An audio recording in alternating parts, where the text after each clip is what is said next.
반면교사라는 말을 많이 들어보셨죠? 제가 근래에 반면교사라는 이 말을 많이 사용한 것 같습니다. 제가 이렇게 조금 은퇴 문제를 결정하다 보니까 주위의 목회자들이 계속해서 물어오는 여러 가지가 있습니다. 그 요소마다 답할 때마다 왜 그렇게 했습니까? 하면은 반면교사가 많기 때문입니다. 이 말을 참 많이 하고 있는 것 같아요. 지금도. 왜 그래 했느냐고, 왜 또 그런 결정했느냐고 부분적으로 주제별로 물어오신 분들이 있어요. 이런 질문 저런 질문 할 때마다 제가 답 가운데 참 많이 썼던 말이 반면교사. 이 반면교사는 그릇된 모습으로서의 교사입니다. 그릇된 모습으로서 교사.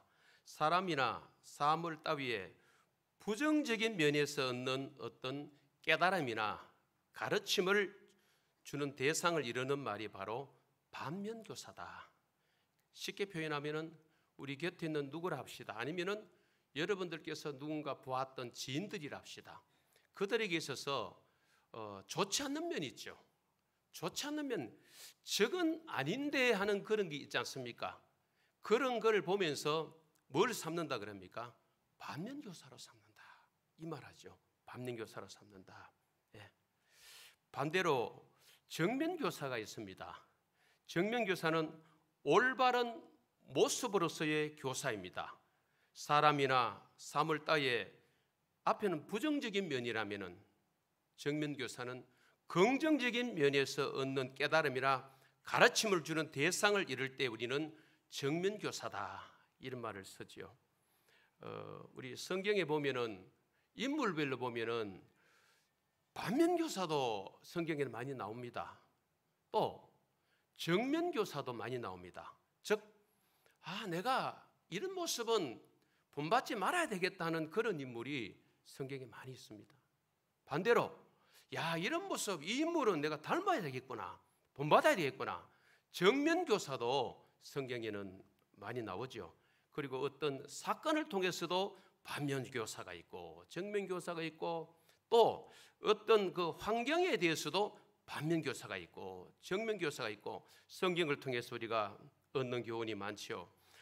우리 교회 안에도 여러분 보시면은 완벽한 사람들이 없기 때문에 어떤 분의 모습을 보면서 저거는 아닌데 싶은 분 있으면은 정죄하지 마시고 저와 여러분이 그렇게 안 살면 되잖아요. 우리 삶을 수정하면 됩니다. 교정하면 됩니다. 지나치게 정지하기보다는, 그죠? 또 정말 우리 본이 될 만한 삶을 사실 분들이 우리 교회에 참 많아요. 그분들을 보면서는 어떻게 하면 되겠습니까? 나는 저분 닮았으면 좋겠다. 과거에 우리 교회에 있다 가신 김모 집사님이라는 분이 계셨어요. 이분과 헤어질 때 갑자기 헤어지는 바람에 제가 너무나 가슴이 아팠던 기억이 아직도 납니다. 이분이 서리 집사로서 우리 교회에 계실 때 그때 장로님이 3분이 계셨잖아요. 그때. 그리고 한 분 더 강원도로 가신 변 장로님이 계셨어요. 협동 장로님. 이 장로님들을 보면서 이분이 어느 부분은 나는 이 장로님 닮고 싶고 어느 부분은 이 장로님 닮고 싶고 제가 여러 번 들었어요. 그 집사님이 막 초신장가진 분이 우리 교회에서 잘하시는데 신앙이 장로님들 자기가 그 섬기시는 모습 이래 볼 때마다 너무 닮고 싶다니. 이 부분 닮고. 경주에 계시는 황 장로님, 우리 교회 출신 가운데 1호 장로님입니다. 교육자는 많이 있지만 장로님이 지금도 우리 장로님 이야기를 해요. 우리 교회 이야기를 해요. 경주 고신척 교회를 섬기면서 정말 이 부부가 아름다운 모델이잖아요. 이 대학교 법대 졸업하고 사법고시 도전하다가 한참 술도 드시고 이럴 때 30대 중반 이후에 우리 교회로 오신 거예요. 교회 다녀보지도 않은 분이. 그 이후로 신앙생활이라는 것은 이분도 뒷걸음질이 없었어요. 오로지 앞만 보고 가셨죠. 이 장로님이 우리 장로님들 이야기를 지금도 해요.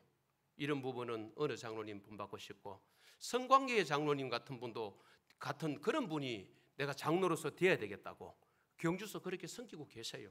섬기고 계세요. 이게 너무 아름다운 모습이죠. 그렇습니다. 이 한 공간에도 정말 정면교사로 우리가 삼아야 될 귀중하고 소중한 분들이 여기 계시잖아요. 때로는 간혹 이건 아닌데 싶은 분도 있을 수 있습니다. 그런 부분에 대해서는 우리가 고치면 되잖아요. 그렇죠? 중요한 교훈을 얻으면 되죠. 여러분, 오늘 본문에는 정면교사라 삼아야 될 지도자 역시 나옵니다. 또 반면교사로 삼아야 할 지도자도 나옵니다. 즉 본받아야 할 지도자도 나오고 본받지 말아야 될 지도자, 경계해야 될 지도자, 주의해야 될 그런 지도자도 본문에 소개되고 있어요. 먼저 오늘 우리 17절을 통해서 본받아야 할 지도자, 본받아야 될 지도자 이름 된다면은 바울, 또 빌립보서에 나온 앞에서 나왔던 이 디모데, 그리고 에바브로 디도, 이런 사람들이 뭡니까? 오늘 우리에게는 사도 바울이 소개합니다. 본받아야 될 지도자, 정면교사, 이렇게 소개하고 있죠. 우리 17절을 한번 읽어보실까요? 시작. 형제들아, 너희는 함께 나를 본받아라. 그리고 너희가 우리를 본받은 것처럼 그와 같이 행하는 자들을 눈여겨보라. 여러분, 사도 바울은 우리 앞쪽 본문이었죠. 3장 7절부터 16절에서 본보기적인 삶을 우리에게 보여줬습니다. 그리고 나서 17절과 같이 말하죠. 빌립보 교인들이 다 자신을 본받아라고 말합니다. 여기 함께 나를 본받아라 해서 함께 본받아라 그랬죠. 바울이 즐겨 사용한 단어 가운데 바울 서신을 보면 서로라는 단어를 굉장히 많이 사용했어요. 서로 뭐하라, 서로 뭐하라. 떠오르시죠? 서로라는 단어를 엄청 썼습니다.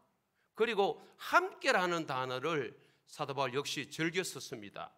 여러분, 서로 함께하는 공동체, 이게 바로 교회가 아니겠습니까? 바울 자기를 본받되 혼자 누구만 본받는 것이 아니고 너희 빌립보 성도들 모두가 나를 본받아라. 이 본문에 보십시오. 나를 본받아라 그랬단 말이죠. 참 이 말하기가 쉽지 않습니다. 예수님이 아닌다 하면은요, 나를 본받아라는 말이 그렇게 쉬운 거 아닙니다. 바울처럼 누가 이런 말을 할 수가 있겠습니까? 그리스도를 본받은 사람, 사도 바울처럼 자기처럼 그리스도를 본받은 사람이 이 말을 할 수 있어요. 고린도전서 11장 1절 우리가 잘 아는 말씀이죠. 내가 그리스도를 본받는 자가 된 것 같이 너희는 나를 본받는 자가 되라 그랬습니다. 바울이 여기서 이렇게 자기를 본보다라는 것은 마치 교주가 자기를 따르라는 것과 같은 그런 표현은 아닙니다. 왜냐하면 바울 자신이 그리스도를 따르면서 이렇게 말하고 있기 때문에 그렇습니다. 그리스도를 본받고 있는 자신을 본받으라는 것입니다. 부모님들이 살아가는 자녀들을 보면서 충격받고 놀랄 때가 있다 그러죠. 어떤 모습이 자기를 너무 많이 닮았어. 좋은 것 본받으면 충격을 덜 받는데 자기의 허물을 혹은 자기의 좋지 않은 그 부모의 모습을 어느 날 보니까 자녀가 빼다 담고 있네. 똑같은 말을 쓰고 있고 똑같은 행동을 하고 있어요. 그때 부모가 소스라치게 놀란다 그랬죠. 자녀들이 어떤 말 합니까? 나는 엄마 같이 살지 않아. 나는 아빠 같이 살지 않아. 막 자랄 때 큰 소리 치잖아요. 절대 아버지처럼 난 안 살 거라고. 그런데 청년기가 되어가면서 한 집에서 어느 날 보는데 너무 많이 닮아 있는 거예요. 부모가 깜짝 놀라는 거예요. 아이고 야야 쳐다보면서 딱 저게 내 모습이다. 좋은 거는 내 모습이다 그래도 괜찮아요. 좋지 않은 것이 너무 닮은 거예요. 우리 아들 이야기 한번 했었죠. 큰아들이. 둘째도 비슷하지만 제가 집에서 양말 벗어가지고 손으로 주워서 화장실에 안 들고 가가지고 안 가고 발락과 툭툭 차였던 기억이 나요. 귀찮다고 발 툭툭 차고 이랬더니만은 큰아들이 어느 순간에 청소년 시기에 발락고 차고 있는 거야. 공 차듯이 차였더라고요. 깜짝 놀랐잖아. 이게 내 모습이다. 한번 소개했습니다만은 저는 비닐봉지 하나라도 목양실에 구석에 다 이어놨어요. 지금도 봉지 달라면 줄 수 있어요. 가방도 이어놓고 다 말아가 였고 깨끗한 거 보고 딱 조여놓고 설 거라고. 어느 세월에 설 거라고 내가 주워 넣는지 그 습관처럼 돼. 이게 어머니 때부터 할머니 때부터 늘어오던 가정의 풍토였어요. 어려운 시절에 버리는 건 없잖아요. 시골에요. 무조건 주워 넣어놓습니다. 지금도 우리 어머니는 야야 언제 쓸지 않으냐. 90이 다 돼가시는데 어머니 쓰면 언제 쓰겠습니까? 그거 버리셔야 해도 못 버려요. 그걸 닮아 있는 거야. 우리 교회 안의 이야기. 성광 영분자지요. 불이 오는 눌리는 스위치가 있어요. 저는 손으로 눌렸는데 미안합니다. 우리 부교육자들이 올 때 발로가 다 눌리시더라고. 이래 담임 체면이 또 내 이러면 이분들이 또 손으로 눌리면 안 되겠나 싶어서 지금 여러분 보시다 새벽에 내가 발로가 눌리고 있어요. 이 담임이라는 자리 참 조심해야 돼. 이게 거꾸로 내 하면 이분들이 불편하지 않겠나니 이 의식을 내가 가지고 나는 손으로 눌리고 싶지만은 세 번 다 보니까 발로가 다 눌리고 계시더라고. 이식 목사 아마 제 말 그들기만 알 거예요. 중심 목사님도 발로, 배 목사 발로. 아 나도 발로가 눌려야 되겠다. 이래서 몇 주 전부터 나도 발로가 누리는 거예요. 코코가 져 있어요. 스위치가. 이게요. 따라가는 거예요. 그렇죠? 예. 참 뭐 이게 잘못됐다는 게 아니고 발로가 누릴 수 있죠, 그죠? 스위치니까. 예. 이러니까 좋은 거는 닮아가면 좋은데 사실 가정적으로 안 좋은 걸 닮아갈 때 참. 그리고 사도 바울처럼 우리 사랑하는 자녀들에게 목사인 제가 감히 어떻게 여러분은 자녀들에게 아버지를 본받아라, 엄마를 본받아라. 목사인 제가 여러분에게 이 목사를 본받으십시오. 어떻게 감히 그런 말 할 수 없습니다. 여러분 성경 구절 요한복음 14장 8절 9절을 제가 읽겠습니다. 요한복음 14장 8절 9절 빌립이 이르되 주여 아버지를 우리에게 보여주옵소서 그리하면 족하겠나이다. 예수께서 이르시되 빌립아 내가 이렇게 오래 너희와 함께 있으되 내가 나를 알지 못하느냐. 나를 본 자는 아버지를 보았거늘 어찌하여 아버지를 보이라 하느냐. 여러분 이 말을 쓰면서 우리가 얻을 교훈이 있습니다. 예수님은 보이지 않는 하나님을 보이는 하나님으로 드러내신 분이에요. 흔히 보이지 않는 걸 불가시적이라 그러죠. 불가시적인 그 하나님을 가시적 보이는 하나님으로 예수님이 제자들에게 빌립에게 다 보여준 거예요. 그렇죠? 그렇다면은 물론 예수님이니까 그렇게 하시겠지만 오늘 저와 여러분을 향하여 제자 훈련 속에 가르치는 내용이 있습니다. 작은 예수가 되라 그럽니다. 작은 예수가 되라. 그러면 우리가 예수님처럼 하나님을 보여줄 수는 없지만은 신이 아니니까. 그러나 신앙생활하는 중에 성숙해 가면서 점점 더 신앙이 예수 그리스도를 점점 더 닮아가면서 눈에 보이지 않는 지금입니다. 예수님. 눈에 보이지 않는 그 하나님을 예수 믿는 저와 여러분이 인격을 통해서 작은 행동, 삶을 통해서 보여줘야 돼. 불신자들이 우리에게 그걸 요구하고 있습니다. 성경에 있는 하나님 우리도 못 보지만은 불신자도 감이 오지 않습니다. 하나님 볼 수 없습니다. 그들이. 그러니까 예수 믿는 저와 여러분에게 목사인 저에게 하나님 찾는 거예요. 운동장에 가면은 불신자들이 찾는 거예요. 뭐를 통해 보여줘야 됩니까? 축구하면서 불신자들과 교제하면서 취미생활하면서 우리의 삶의 모습을 통해서 또 우리의 인격적인 어떤 모습을 통해서 예수 그리스도를 보여주는 거예요. 당신이 찾는 하나님이 하나님과 똑같은 사람이니까 아니지만은 하나님 좀 닮은 사람, 예수님 좀 닮은 사람, 조금이라도 보여줄 수 있는 사람이 바로 누구라고요? 저이고 여러분이라는 것이죠. 그러니까 친인척들에게, 대소가 사람들에게, 지인들에게, 직장인들에게, 사업상 만나는 사람들에게 우리가 보여줘야 돼. 뭐로? 그리스도의 아름다운 인격을 통해서, 우리의 아름다운 언어, 성경적인 언어를 통하여서, 우리의 얼굴 모습을 통하여서, 우리의 행동 거지를 통하여서 예수는 이런 분입니다. 예수는 이런 분입니다. 빌립에게 내가 하나님이다. 내가 왜 아버지를 찾느냐? 예수님이 말씀하신 것처럼 우리는 신이 아니기 때문에 이렇게는 할 수 없다 할지라도 작은 예수로서 예수의 향기, 사도 바울이 고린도서에서 말하잖아요. 우리는 그리스도의 편지요 그리스도의 향기라 그랬습니다.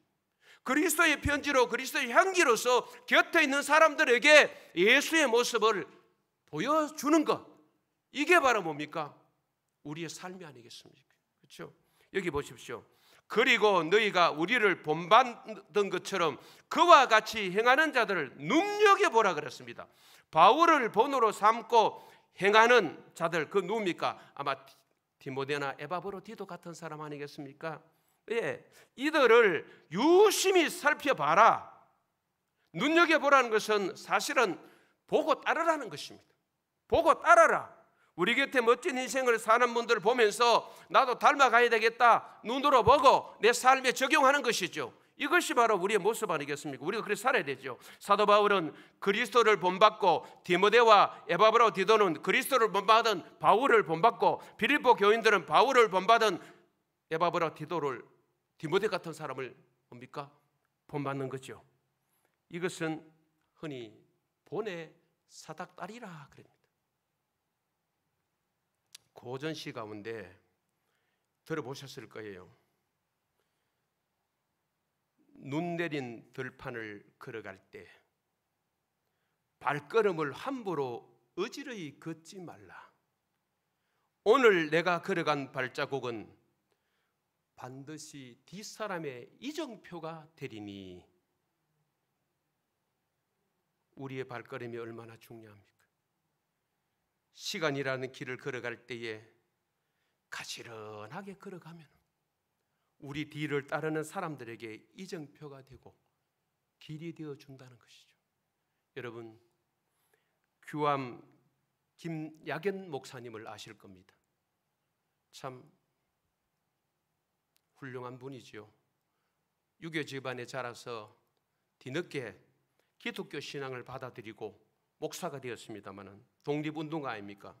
북간도의 대통령이라고 불렸던 사람 김야견, 우리 유명한 시인인 윤동주 시인의 외삼촌입니다. 이분이 임종할 때에 가족들이 모였습니다. 그리고 제자들도 모였습니다. 아버님, 유언 한번 하시죠. 제자들이 선생님, 유언 한마디 하시지요. 어떤 유언을 했을 것 같아요?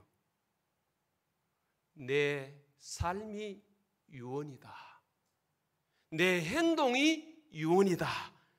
너무 멋있는 유언이에요.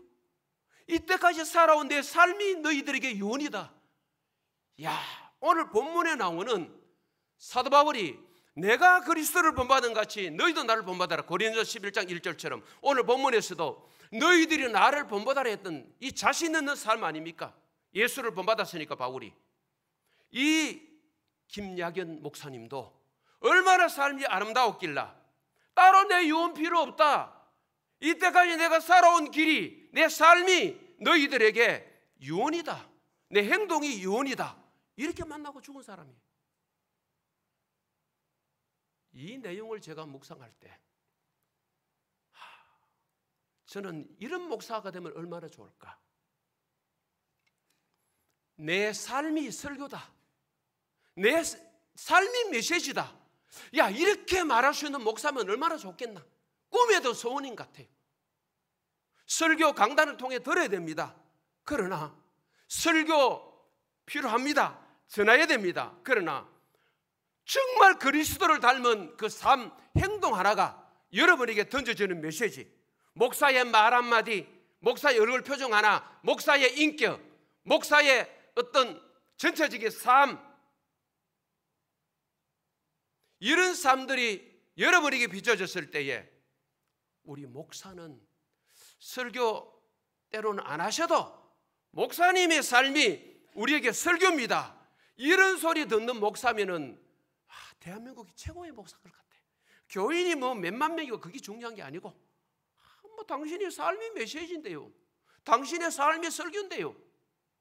그러면서 지하 때부터 여기까지 온 우리 장로님부터 해서 조영동이 맞는 장로님 쭉 장로님들은 나를 어떻게 볼까?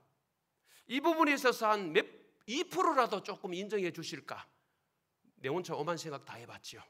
전화로 물어본 적은 없고 부끄러워서 감히 어떻게 뭡니까? 목사님 그걸 질문이라고 합니까? 하나도 없어요. 이런 소리 들으셨잖아요. 감히 물을 수 없어요. 부모님 여러분들이 사랑하는 자녀들에게 엄마 아빠의 삶이 너희들에게 교훈이다. 엄마 아빠의 중요한 메시지가 들었다. 뭘 통해서? 삶. 그 삶 속에 예배의 삶이라 합시다. 예배는 이렇게 드리는 거야. 기도 생활 입으로 기도하자보다는 엄마 아빠의 기도 생활을 통해서 기도는 이렇게 하는 거야. 말씀 묵상, 큐티 하는 모습을 보여주면서 성경은 이렇게 읽는 것이고 정독하는 것이고 다독하는 것이고 말씀 묵상은 이렇게 하는 것이다. 개인 성경 공부는 이렇게 하는 것이다. 교회 헌신 봉사 맡은 일에 대해서 여러분들께서 꾸준하게 헌신하고 봉사하심으로 살아가는 자녀들이 한 교회 있다면 보지 않습니까? 이것이 바로 교회 생활이다. 신앙생활은 이렇게 하는 것이다. 인간관계, 성도의 관계, 사람관계는 이렇게 하는 것이다. 직장생활은 이렇게 하는 것이다. 직장에 네가 나가서 어떻게 하라 저떻게 하라 안 해도 엄마 아버지의 직장생활을 다 보여줄 수는 없지만 직장에 있었던 이야기를 부부간의 가정에서 대화를 하면서 우리 어머니 우리 아버지는 직장생활을 이렇게 하시고 사회생활은 이렇게 하시고 사람과 관계는 이렇게 하시는구나. 신앙 외적인 부분에 있어서도 그 삶을 통해서 보여지는 거예요. 너무 멋있잖아요. 입으로 나무라고 꾸중하고 내 소리 지르고 그거를 시간보다는 자연스럽게 제가 말씀을 지난주에 드린 대로 보여지는 거죠. 보이기 위한 삶이 아닌 것이죠. 보여지는. 이 얼마나 아름답습니까? 예. 내 삶이 유언이다. 명언인 것 같아요. 이렇게만 살 수 있다면요. 이것이 바로 오늘 본문에 나오는 사도 바울, 여러분 정면교사, 바울의 영성, 바울의 도덕성, 바울의 헌신, 바울의 예배, 바울의 기도, 바울의 전도, 선교, 우리에게는 다 예수를 본받은 아름다운 인격, 원래는 그런 아름다운 인격은 아니었던 것 같아요. 바울이 얼마나 바뀌었습니까? 바나바와 한참 사도행전 15장에 싸울 때 헤어질 때는 그런 아닌 것 같은데 오늘 오전에 아브라함이 변하듯이 그래서 사람이 하나님의 손에 얹어져야 변하게 되는 거예요. 제가 지난주 후배 목사님과 대화하면서 그랬어요. 성질 억수로 급한 사람이다. 성질 별나고 급한 사람인데 예수 믿고 목사가 돼가지고 이 정도 눌리고 있는 거예요. 절제라는 영이 임해서 그런 거예요. 성질 더럽습니다. 저도요. 진짜 더러워요. 더럽다 말은 이상한 짓 하고 돌아다니는 게 아니고 팩 할 때도 있고요. 아주 급합니다. 근데요. 저 아내에게 물어보십시오. 거의 화낼 일은 집에 가. 물론 아내가 또 화를 돋울 일은 또 별로 없지만은 싸울 일은 거의 뭐 없습니다. 가정의 천국, 서로 간에 같은 마음, 예수 그리스도를 품는 마음, 그렇죠? 원래 성질이 안 좋았어요. 그리고 경상도 말로 강단을 통해서 말하기 그렇습니다. 지랄 같은 거예요, 이게 완전. 여러분 안 믿어지시죠? 우리 동생들은 자라면서 알았어요. 형이 성질이 얼마나 급한지. 예수 믿기 전에 물건이 막 날아간 거 있죠. 화나가지고 아버지인데 막 대어들고 술 잡수는 아버님께 소리 막 지르고 나도 그렇게 할 거다 하고 막 이랬대. 와 이게 목사가 돼가지고요 이 정도 이래 주저앉아 있는 거예요. 한번 폭발하면 또 언제 일어날지 몰라요. 이게 인간이라. 여러분 볼 때는 목사가 인격이 참 좋은 것 같지요. 아니요. 지랄 같다 그러면 지랄 같을 수 있어요. 제가요. 죄송합니다. 저를 폄하하는 게 아니고요. 이런 인간이 목사가 되어서 하나님께서 나를 만지셔서 이까지 왔다 이 말하고 싶은 거예요. 본래부터 내가 아주 그런 인간 아니에요. 제가요. 그러니까 나를 본받아라 하면 안 되죠. 지금. 그렇죠? 우리 반면교사. 두 번째, 본받지 말아야 될 지도자가 있습니다. 18절 19절 18절 한번 읽어보실까요? 시작. 내가 여러 번 너희에게 말하였거니와 이제도 눈물을 흘리며 말하노니 여러 사람들이 그리스도의 십자가의 원수로 행하느니라. 여러분 보십시오. 여기 본받지 말아야 될 이들이 누구냐? 이제 주석가들 해석입니다. 율법주의자들, 또 반도덕론자들, 즉 도덕 폐기론자들, 이런 자들을 그 당시 영지주의, 이런 자들을 지칭한 표현 아니겠느냐? 우리에게는 정면교사가 아니고 반면교사인데 사도 바울이 어떻게 합니까? 이제도 눈물을 흘리며 말하노니. 저는 이 대목에서 목회자로서 누군가를 권면하면서 눈물 흘려본 적 없더라고요. 속으로는 운 적 많아요. 겉으로 눈물 흘려본 적 없더라고요. 속이 상한 적은 많죠. 또 한 가지는 자존심 다 내려놓고 진짜 고민한 적은 많죠. 목사의 자존심 다 뭉개버리고 타락해 가는 그 성도를 향하여 권면하며 신앙생활을 쉬려고 하는 그 자를 향하여 권면하며 간설계 내가 다 빼놓은 적 많아요.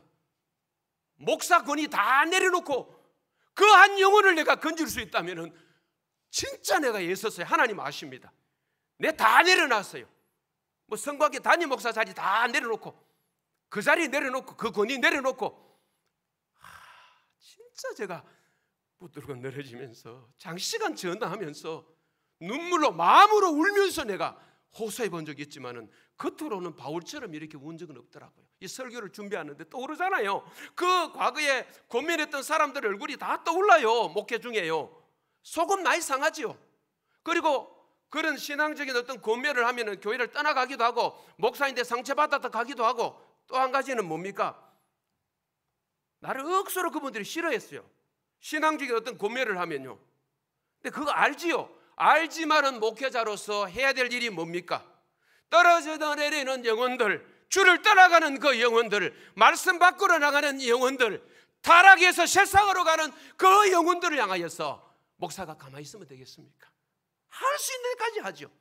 내 힘으로 다 되는 건 아니지만은 성령 하나님께서 도와주셔야 되지만은 이 말씀을 묵상하면서 설교를 준비하면서요, 바울처럼 펑펑 운 적은 없어요. 이렇게 눈물 흘린 적은 없지만은 가슴으로 마음으로 울면서 애타한 적은 너무 많더라고. 제가요 30년 속에서 지금도 그 얼굴들이 떠오르죠. 다른 교회 가시면 괜찮았어요. 신앙생활 안 하는 분들, 쉬고 있는 분들, 그거는 목자가 되어보면 알아. 사랑방 목자라도 좀 되어보시면 알 수 있어. 한 영혼이 얼마나 소중한 영혼인지. 오늘 본문에 보십시오. 여러 사람들이 그리스도의 십자가의 원수로 행하느니라. 원수, 즉 대항자로 행하는 자들이 있다. 교회 안에서. 그렇죠? 여기 십자가의 정신은 여러분 뭡니까? 자기를 부인하고 예수를 따르는 거잖아요. 그게 십자가 정신입니다. 이런 정신을 가지고 사는 자들은 십자가의 친구라고 할 수 있습니다. 원수가 아니고요. 친구라고 할 수 있겠죠.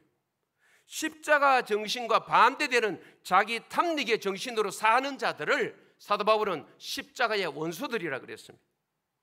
그들은 세상과 세상에 있는 것들을 살아가면서 거기에 뻑 빠져 있는 자들입니다. 이런 자들이 많다는 것을 오늘 본문에 여러 사람들이라는 표현에서 알 수가 있습니다. 앞에서 우리가 묵상한 대로 빌립보서 3장 2절에 개들을 삼가하고 행악하는 자들을 삼가고 몸을 상해하는 일을 삼가라. 개들, 행악하는 자들, 몸을 상해하는 일 삼가해라. 이들이 그들입니다. 십자가 원수들입니다. 오늘 본문에 나타나는 이 십자가의 원수들의 특징이 뭡니까? 이 본문에는 세 가지로 나타나고 있습니다. 우리 19절 한번 읽어보실까요? 19절 시작. 그들의 마침은 멸망이요 그들의 신은 배요 그 영광은 그들의 부끄러움에 있고 땅의 일을 생각하는 자라. 첫째 특징이 뭡니까? 십자가 원수의 특징, 배로 하나님을 삼는다. 잘 들으셔야 됩니다. 배로 하나님을 삼는다. 그들의 신은 배요. 그랬죠. 이 배라는 번역된 이 헬라 단어는 복부 전체 식도를 가리키는 그런 헬라 단어입니다. 상징적으로 본다면은 인간의 욕망을 말합니다. 인간의 욕망, 자신들의 유격 욕망을 신처럼 숭배하는 자들, 탐욕대로 방종하는 자들이라는 뜻인데, 욕망을 신처럼 여기는 것이 곧 사도 바울이 말합니다. 십자가의 원수다. 욕망이 문제가 아니라 과도한 욕망이 문제지요. 여러분, 욕망이 과도하면은 다른 사람이 누려야 할 것들을 내가 다 차지해버립니다. 이게 우리 사회 아닙니까? 욕심 그것 때문에 야고보서 기자는 말하지 않습니까? 욕심이 잉태한 적 죄를 낳고 죄가 장성하면 사망을 낳는데, 그 욕심이 과다한 욕심이 되면요, 이웃이 누려야 될 것을 내가 다 차지하는 거예요. 남의 사정 아랑곳하지 않습니다. 내가 먹다가 버릴지언정 다른 사람 먹는 것 받아들이기 어렵습니다. 내가 과도한 욕망을 위해서 다른 사람을 뭐로 삼습니까? 수단으로 삼습니다. 좀 더 나아가 볼까요? 뒤에 또 좀 더 나누죠. 둘째로, 부끄러움을 영광으로 삼는다. 그 영광은 그들의 부끄러움에 있고 그랬죠. 그들은 마땅히 부끄러워해야 될 일에 대해서 오히려 영광스럽게 자랑한다는 거예요. 이게 뭡니까? 바로 도덕적 가치관이 전도된 겁니다. 뒤집어진 겁니다. 전복된 거죠. 도덕적 가치관이 말입니다. 이들이 영광으로 생각하는 것, 즉 표현해 볼까요? 나는 부자야. 나는 잘 살아. 나는 다 누릴 걸 다 누리고 있어. 나는 대단해. 이거를 자기들이 영광으로 생각해. 자기만 다 차지하고 있는 그것을. 이런 것들이 그들의 부끄러움이라는 것인데, 자기 자부심이 부끄러움이라는 것인데, 누가복음 16장에 부자와 거지 나사로 나오죠. 거지 나사로를 돌보지 않는 부자는 자기가 가진 그 부가 영광인 줄 알았습니다. 자랑거리인 줄 알았습니다. 그러나 하나님의 눈으로 보면요, 그것은 부자의 부끄러움입니다. 우리는 내가 많이 소유하고 부자면은, 돈 잘 벌고 사업이 잘 되면은 영광으로 생각할 수 있습니다. 그렇게만 생각한다면은 이웃을 돌볼 틈이 없어요. 그래서 잘 들으십시오. 우리에게 주어진 축복 때문에 하나님 앞에 감사해야 됩니다. 하나님 주셔서 감사합니다. 감사합니다. 감사로 영광 돌리는 것도 필요하지만은 그 다음 더 나아가야 되는데 뭘까요?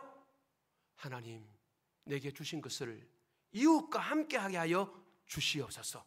나누게 하여 주시옵소서. 아멘 하시기 바랍니다. 이것이 필요한 거예요. 감사까지 안 하는 분도 있지만은 주신 것에 대해서 내가 다 만들어 갖고 남편이 하고 아내가 하고 부모로부터 다 받은 것, 그래서 하나님 앞에 감사도 안 드린 분이 계실 수 있어요. 그러나 두 번째는 감사하는 분이 있습니다. 하나님으로부터 온 거지요. 그걸로 끝나는 것이 아니고, 감사로 끝나는 것이 아니고 더 나아가는 기도를 해야 되는데, 하나님 왜 저에게 이런 걸 주셨습니까? 왜 누리게 하셨습니까? 왜 풍성하게 하셨습니까? 하나님, 나누겠습니다.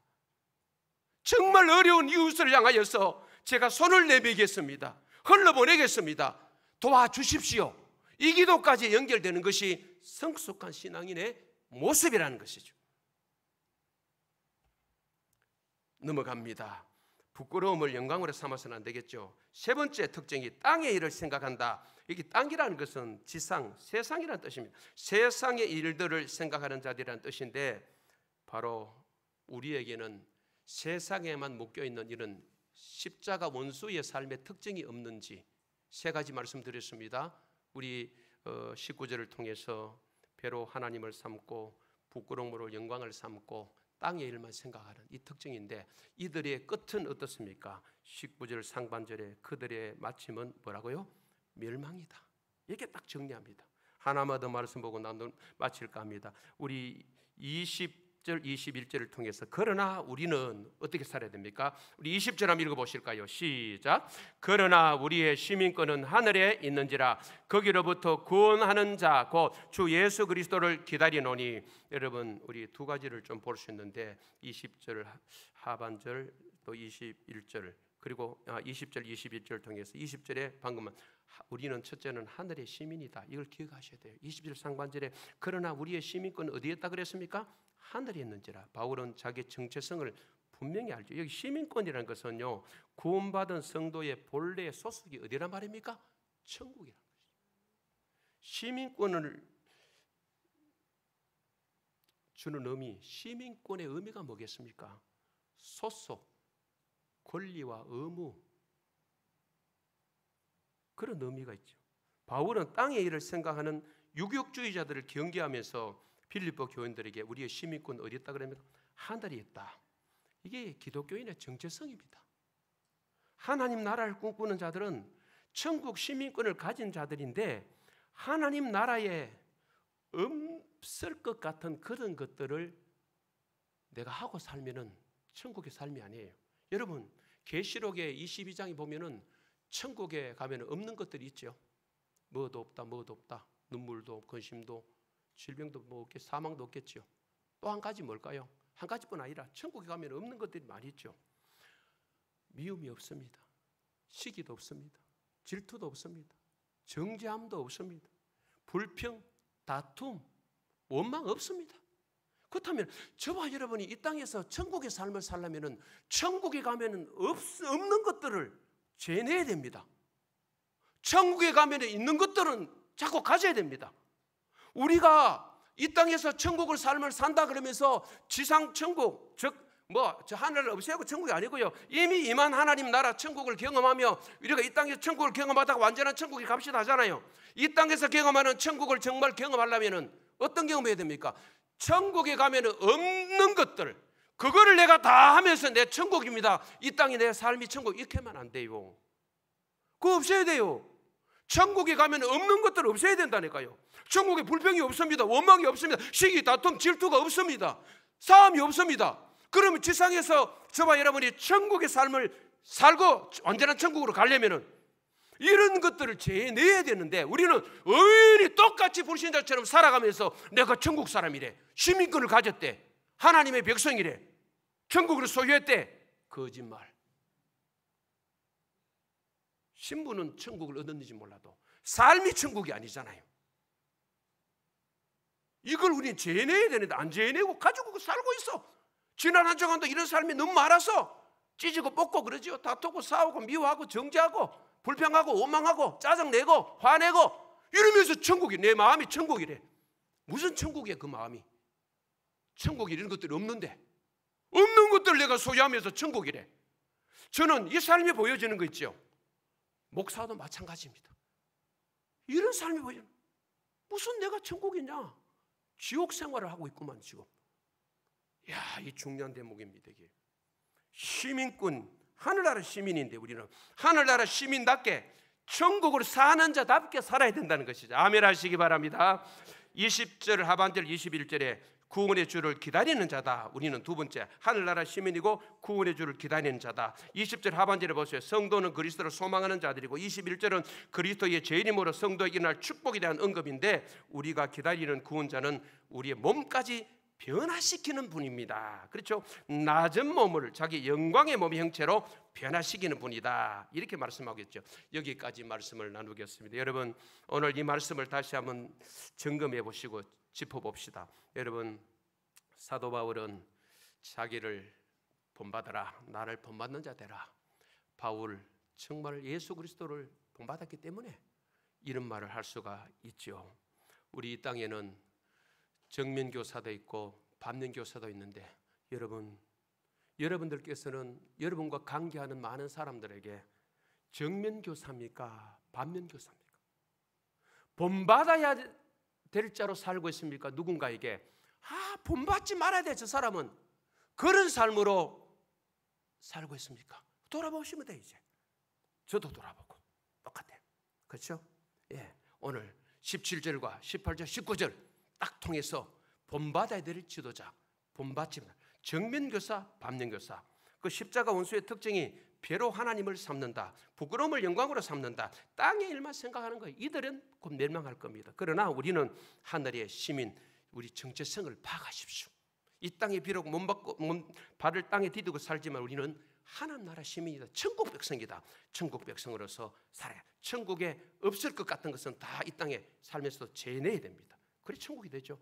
천국이 있을 것 같은 것은 뭐 있습니까? 천국에 영원토록 하나님을 찬양하고 경배하고 예배하고 사랑만 있죠. 그걸 소유하는 거죠. 그리고 구원의 주를 기다리는 자다. 우리는 이 말씀 생각하시면서 여러분 이번 한 주간도 우리 모든 관계 속에 우리 삶의 모습 속에서 반면교사는 되지 마시고 정면교사가 되는 저와 여러분이 되기를 간절히 소망합니다.